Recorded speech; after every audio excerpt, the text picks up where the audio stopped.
All right, cool. So the talk's called Keeping Secrets, a Practical Approach to Managing Credentials. My name is Antenesse. As was said, I'm a software engineer at Socotra. I've been working in software since about 1999. And in my early days, I was a Unix admin, and I worked on a wide range of systems, Linux to HP/UX and all across the board. I had pretty much stuck with large organizations until about 2012, and that's when I went to my first startup and started using slightly more modern patterns for deployments. And in 2014, I went to Socotra, and I was one of the first 3 engineers hired to build a modern SaaS platform to help modernize insurance operations. So starting at a true DevOps shop from day one was amazing. There was no code the day that I started. I got to help inform all the decisions, stuff like how we were going to manage credentials and stuff like that, and what we were going to do for our deployment strategy. And I'm going to be showing off all the tech and methodologies that we use at Socotra for deployment and keeping secrets today. Also, just plug, we're hiring. Check out socotra.com/engineers careers for more information. So, the problem. The bunny is the problem. This bunny wants to be fast, right? He's got that look in his eyes, but he wants to be safe, so he stole the tortoise shell. And he feels like he can be both at the same time, but he has a really hard time doing it. And that's what we're faced with all the time when it comes to continuous delivery and managing secrets. We want the secrets to be safe. We want them to be per environment. We want the storage to be encrypted, but we want to be able to deploy very quickly. And all through the 90s, or late 90s and the 2000s, I was doing things like deploying software and then cluster SSHing to like 500 servers and setting a password for an environment, right? Has anybody done this kind of thing? Okay, at least one person. That's good. 2 people. And then things got slightly better. There were, around 2008, there were awesome tools like Chef introduced and encrypted data bags, and there was a little bit better way of handling it. But most recently, I've been very, very happy with Vault. And that's what I'm going to show you today. I'm going to show you how the patterns that we use at Socotra for continuous deployment and injecting secrets per environment into the deployments, into the configuration. So the purpose of the talk, it's to define workflows for managing secrets for organizations that value continuous delivery. I plan to show how to use HashiCorp Vault as a system of record for secrets. And I plan on defining workflows for how those secrets can get injected into the appropriate places so that your applications can consume them. I'm going to show you methods and workflows from development all the way through to production. So when we talk about these things, I'll be talking about what we do in development all the way through to production. And spoiler alert, it's the same thing. We use all the same methodologies from local development all the way through to production, and I'm going to show you how that works. So I'm going to spend about 10 minutes going over some important points about Vault. There's really a ton of information about how to set up Vault and how to configure it and all the best practices around that. So I'm not going to go into that. What I'm going to go into are some of the really important points for treating it as a system of record.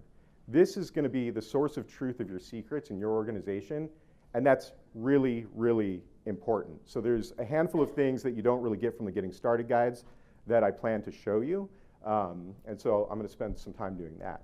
Then I'm going to spend a little bit of time just talking about a continuous delivery methodology that we use. And then I'm going to spend the remainder of the time talking about how secrets are injected into the configuration all the way from development to production. So I developed these methodologies and some of these libraries I'm going to show you at Socotra. And it was actually when I was preparing for this talk, I was planning on showing you all the stuff that we were doing at Socotra, but I did something that I think is slightly more interesting. And I took an open source project that I've been working on with a friend called Basal. It's a CMS tool. And we employed all of those methodologies and libraries that were developed at Socotra to deploy this as well. So proof to myself and good open source stuff for the talk so that you can look at examples in the GitHub repos when we're done. Okay, so HashiCorp Vault is a service that stores stores passwords in an encrypted data store. It makes secrets available via request to the server. So the end result of introducing Vault into your infrastructure is that you have this system of record for your secrets. I'm going to touch upon the operational details of using Vault for this purpose, and we're going to go from there. So Vault is a system of record for secrets. This is a really important piece of infrastructure for your organization. I recommend going to vaultproject.io, checking it out, and playing with things in a dev environment. But when you get ready to actually use this for something real, there's things that have to be done. Vault has to be reliable. It has to be highly available and fault tolerant. It has to have auditing capabilities. Those auditing capabilities might be for compliance, or they might be just to figure out what happened if something goes wrong. But you have to have that. You have to have reasonable network security. You have to have backups. You have to have a restore procedure. And not only do you have to have a restore procedure, but you have to have a restore procedure that's practiced regularly. And you have to have a reasonable approach to access controls for the different roles in your org. And finally, you have to have defined and documented procedures for interacting with secrets, for reading secrets, writing secrets, and removing secrets. And I'm going to show you some methodologies for that, and I'm also going to show you a library that's available to do that kind of stuff for build and deployment purposes. So reliability. That doesn't look super reliable, but your Vault cluster will be. There must be no single point of failure. In order to eliminate a single point of failure from a systems perspective, you have to choose a storage mechanism that makes sense. And Vault has the concept of storage backends, which again, there's extensive documentation about. There's 4 that support high availability.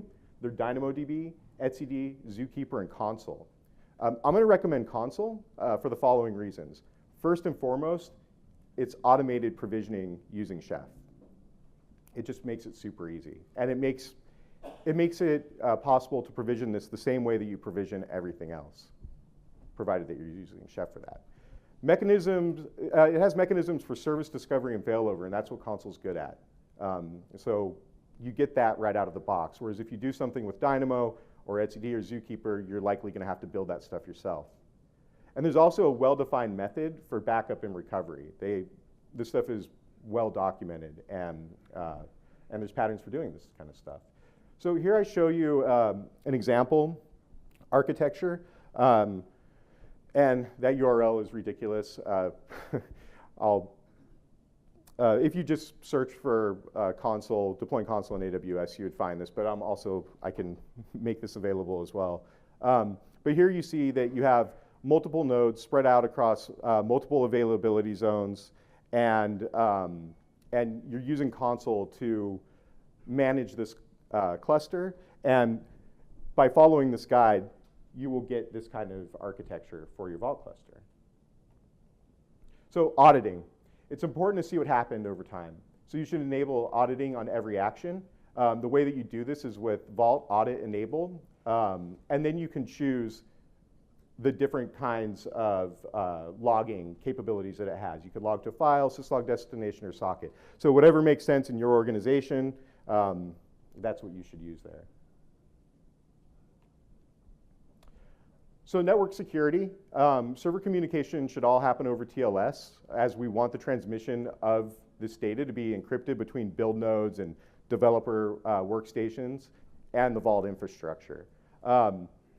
Network access should really only be granted to systems that need it. And the ideal situation is that your build nodes and your workstations are in some kind of, on some kind of network where you can communicate with this thing over an internal IP.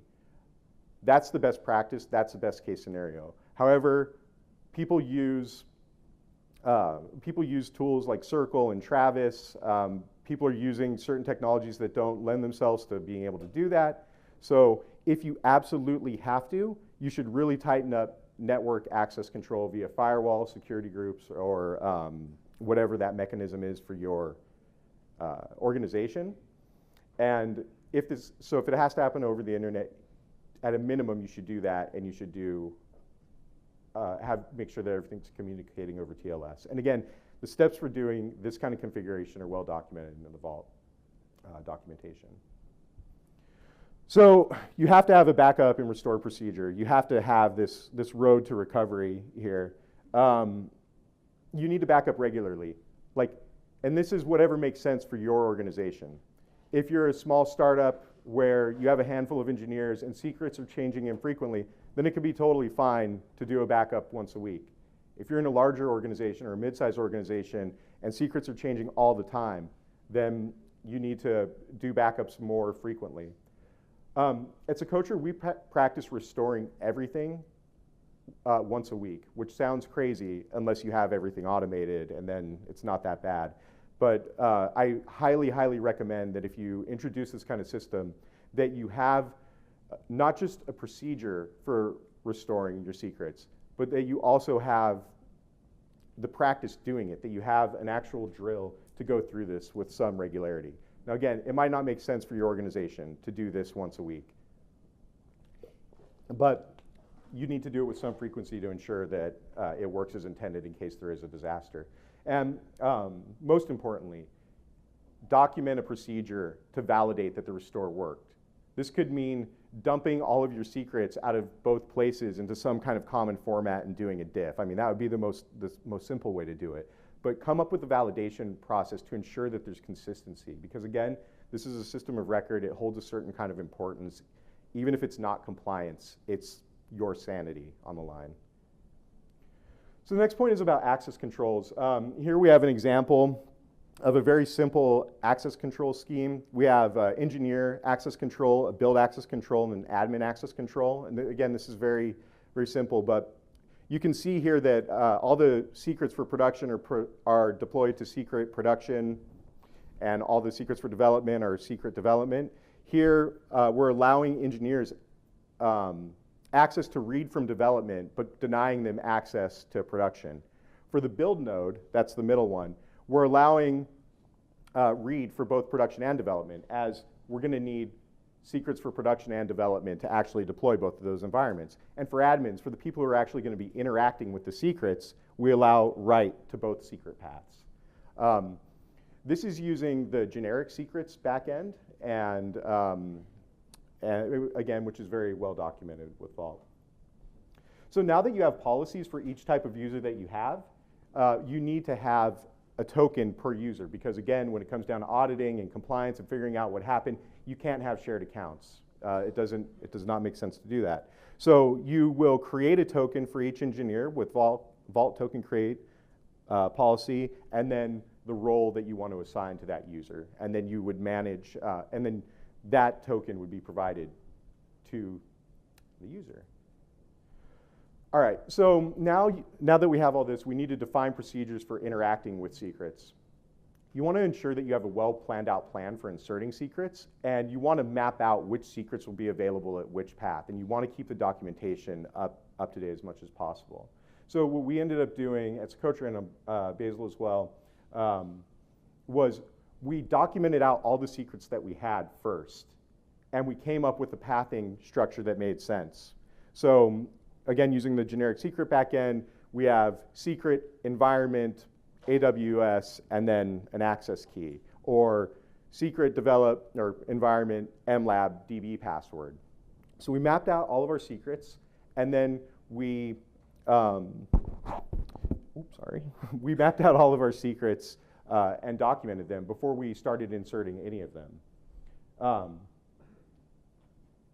And I'm going to show you the document in just a second with how we actually document what the secret is. So the administrators will be entering secrets, and you want a way to automate the installation of Vault so you can control stuff like the binary and the server address. Again, we do this with Chef, and it works out marvelously. You should include enough information and documentation for a new engineer administrator to understand exactly what their role is in interacting with secrets. Again, I can't emphasize this part enough. I think that you have to have a well planned out strategy for this before you just start dumping anything in there. Because this is a very, very important system that every engineer and every build node is going to interact with, and you have to have a well planned out strategy for how these things are going to go. So I recommend doing this kind of documentation before you inject one secret. So then you want to document your secret path. And you know, the path names may be intuitive, right? Like, it makes sense. What's mlab.db password? But to actually say something about it so that people know what it is. They know that this is the per environment password for mlab. They know that it'll be assigned as an environment variable at runtime. And they know that if they want to change the secret, that they have to go to this place before they do the injection. So at this point, you have a successful vault. You have a highly available, fault-tolerant cluster using the high availability backend of console. You have the ability to audit so that you know what's going on. You have a solid backup strategy. You have planned recovery drills to ensure that your backups are actually valid. You've created policies and processes for assigning users. And you've documented procedures for interacting with your secrets, including what secrets are at what paths. So that's the bit about Vault and kind of the setup there, the stuff that you won't really get from the guides. Now I'm going to go on to talk about a continuous delivery model. So I'm going to explain how Basal is continuously deployed. I'll start with an explanation of the system architecture, and then I'll move on to the actions that engineers do to trigger these automated deployments. So Basal has a very simple architecture. It's deployed in AWS. It's using the ECS, Elastic Container Service.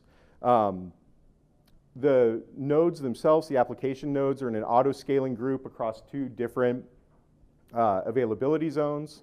There's an ELB and a Route 53 record associated with every deployment. I'm going to refer to this group of resources as a Basal deployment.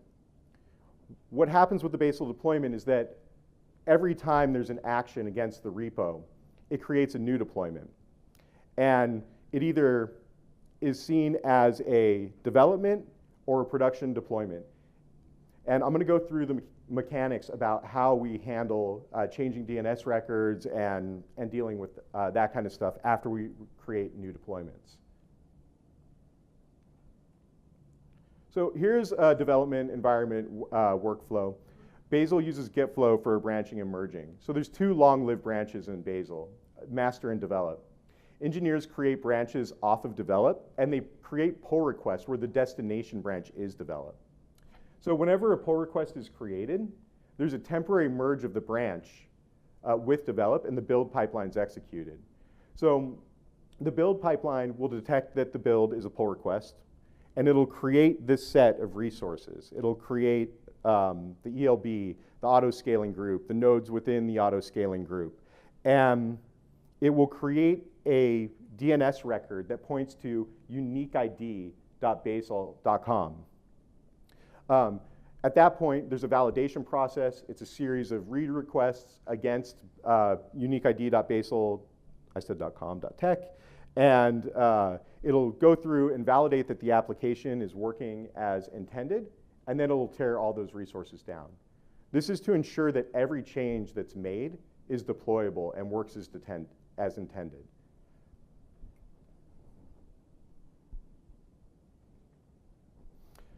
So once we've merged to develop, so we have user-friendly forms branch, and it was validated in a pull request build where it created all these resources, validated, and then destroyed them. Now we actually want to merge this guy to develop. When we merge this to develop, the exact same process runs again. We run the exact same things that do the deployment. We create the resources in the exact same way that we did before, except this time, there's just one difference. Instead of tearing all these resources down, we point we changed the C name of develop.basal.tech to the new deployment ELB. And now we're able to access the most recent change on develop. And this could be a time where a handful of feature branches are coming together to create a specific release.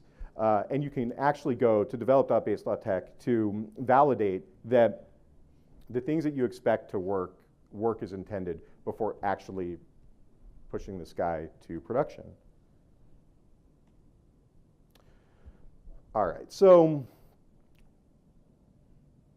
when all of the feature requests are in develop, when all the bugs are fixed, when all the enhancements are there, when develop looks the way that you want production to look, you can then we create a pull request from develop to master. And when we create that pull request, the CI server does exactly what you would expect it to do. It does the exact same thing again. Except this time, it detects that the destination branch is master, and it calls this a production deploy. And again, the one distinct step that's different from everything else is that the C name for basal.tech is modified at that point to be the ELB, the name of the ELB for the new deployment. And then we destroy all of the old resources that were comprising basal.tech before. All right, so now to the part about secrets. We have 3 different parts of our build orchestration. There's prepare, image, and deploy.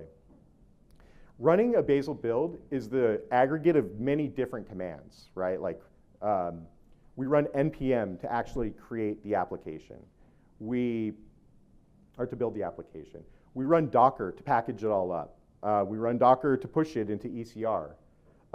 We run Terraform to create the deployment resources that I've been talking about. And of course, we have to run the vault command as well.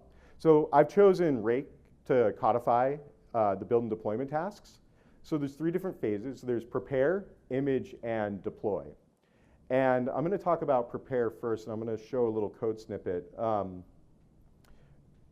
here. So when we prepare for the build, we do a handful of things that are important. The first thing we do is we require a gem called sbuild. It's a public Ruby gem, and sbuild has 3 functions. It has get secret, it has system safe, and system retry. And system safe and system retry are, this is all kind of what you would expect. System safe has some safeguards around the Ruby system call, and safe retry will retry commands that could have transient failures due to internet dependencies. I'm sure we've all seen this kind of stuff happen. So sbuild is available in Ruby gems, and the source code's available at my GitHub account. So we do a couple things right off the bat. We make determinations about like what this build actually is. Is it production? Is it develop? What's the checksum? And then we do the part that this talk is all about.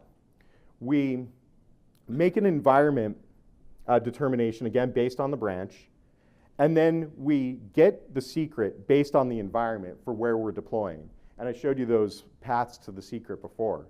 So, oh, and one other thing that I forgot to mention is that all of this is overridable by setting these environment variables. So if you have these guys set when you're running your rake command, it'll get your secrets locally. It'll get the secrets from your environment variables. So if you want to change secrets to see what happens when you, or let's say you have your own AWS account and you want to change your, your access key or something like that and not get it directly from Vault, you can just override it like that.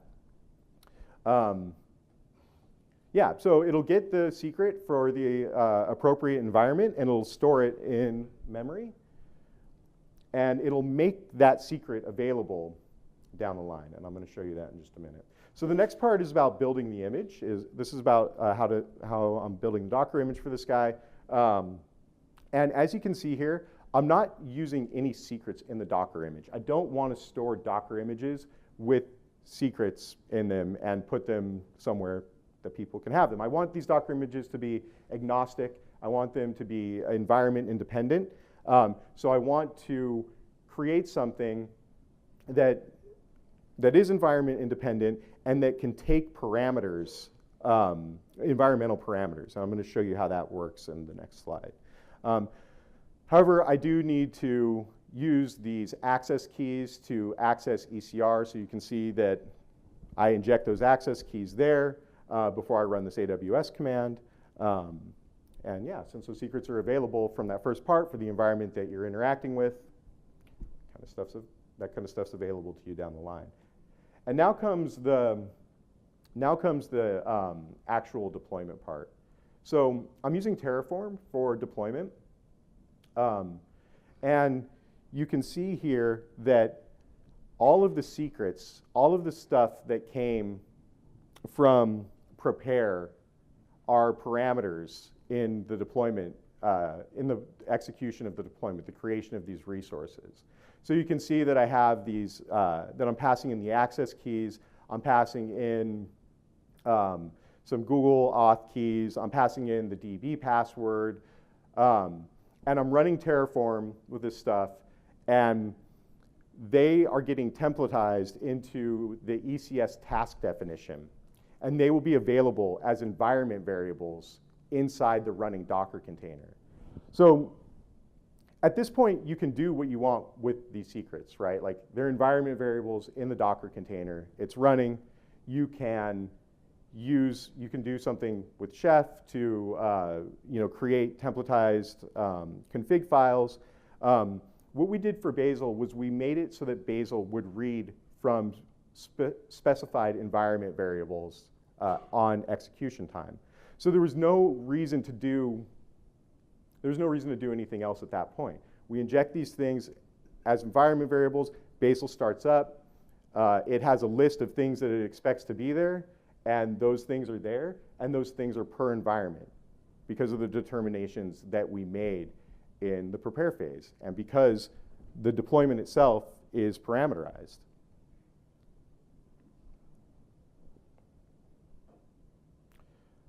So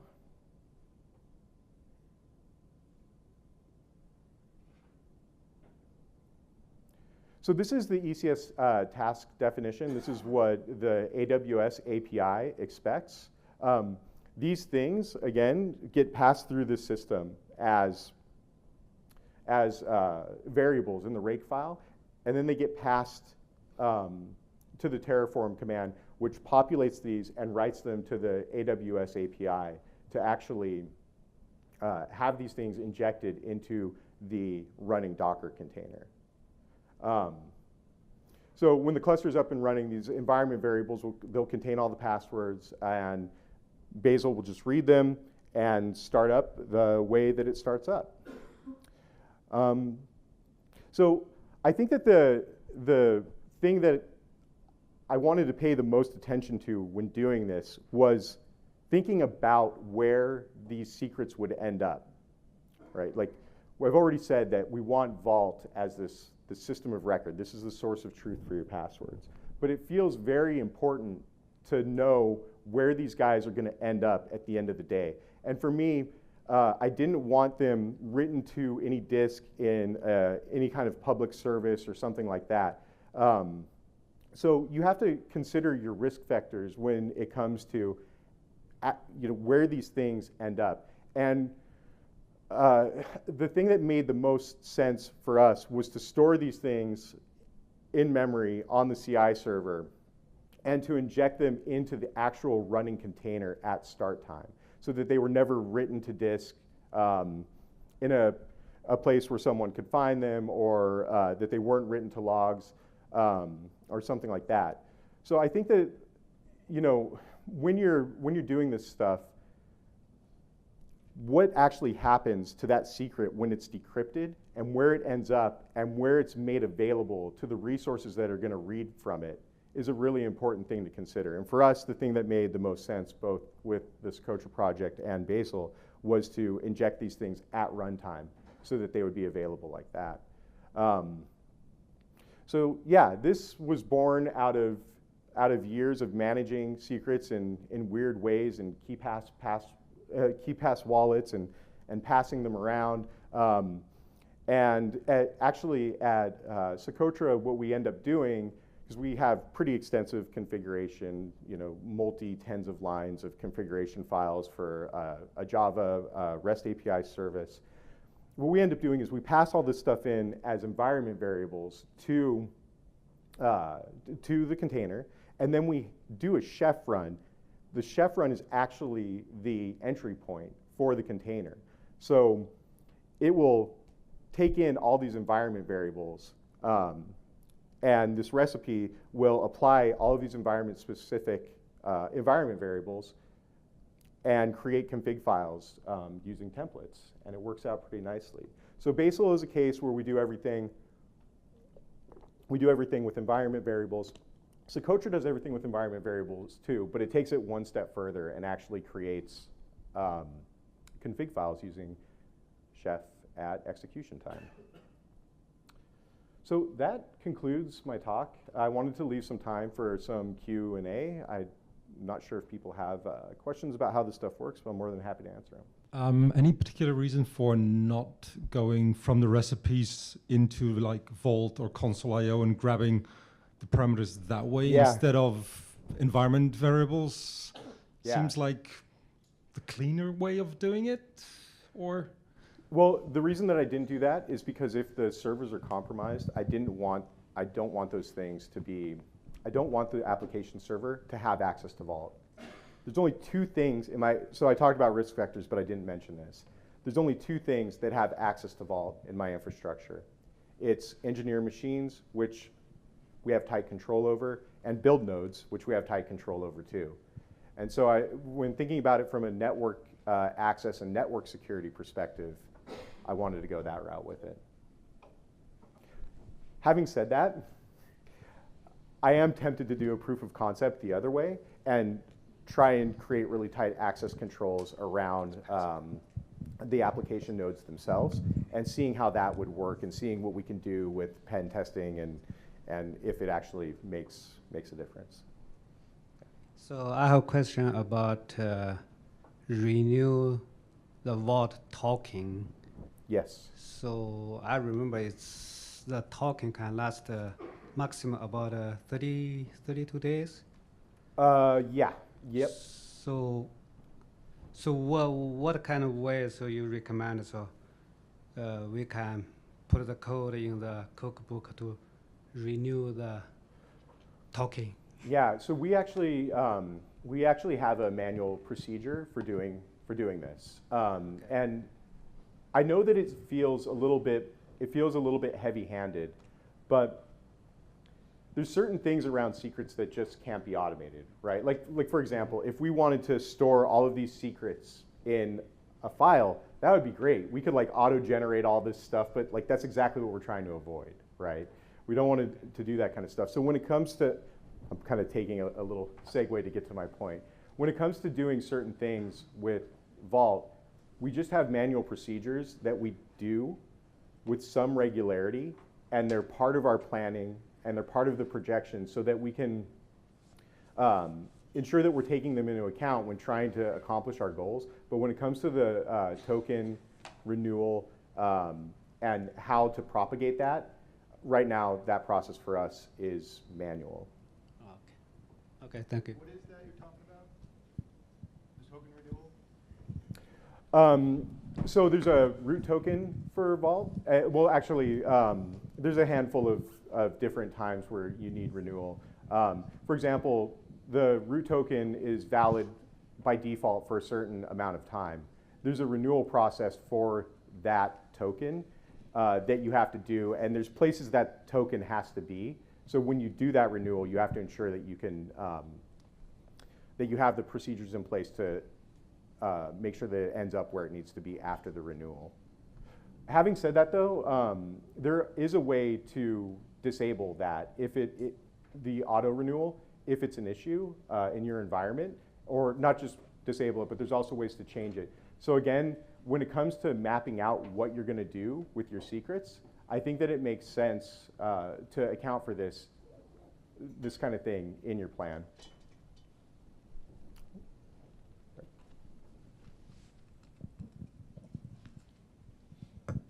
Have you considered using like Vault's ability to like dynamically generate passwords per like, because like for example here the DB password is something that I would do something around like dynamic generation for each container uniquely, and it's basically only for the lifetime of the container will that password be valid, and then it just disappears, and thus if anybody got access, it's gone. So we actually use the AWS backend for Socotra.